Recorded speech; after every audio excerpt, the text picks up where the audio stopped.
Sachant que vous, les photos, notamment celle qui est prise sur la rue Alsace-Lorraine,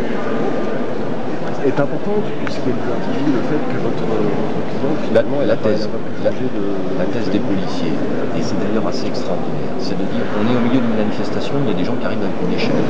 et ont deux masses. Au milieu de cette manifestation, ce n'est pas un bruit de vitre de voiture ni de vitrine. On a quelqu'un qui s'élève au-dessus d'une manifestation pour aller en haut d'un mât, casser avec deux masses une caméra qui va sans doute se fracasser par terre. Les policiers vous disent qu'il ne faut surtout pas interpeller.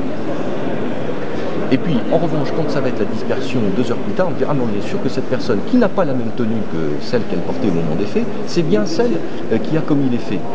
Alors, vous produisez une photographie ensuite de la personne qui, de A à Z, non seulement avait la même tenue, mais en plus avait dans la main un sac plastique qu'elle avait au départ et qu'elle a toujours à la fin de la manifestation. Donc, qui serait supposé, d'une part, s'être encombré d'un sac plastique avant et après, dont elle se serait débarrassée au moment des faits pour prendre 2 massettes, qui se serait changé 2 fois dans la manifestation parce qu'il faut ensuite endosser la bonne tenue qui correspond aux photographies, qui n'est pas la tenue représentée par la manifestation, et qui se change une 2e fois dans la manifestation pour reprendre la tenue qu'elle a à son interpellation. Et ça, aucun policier ne l'a vu.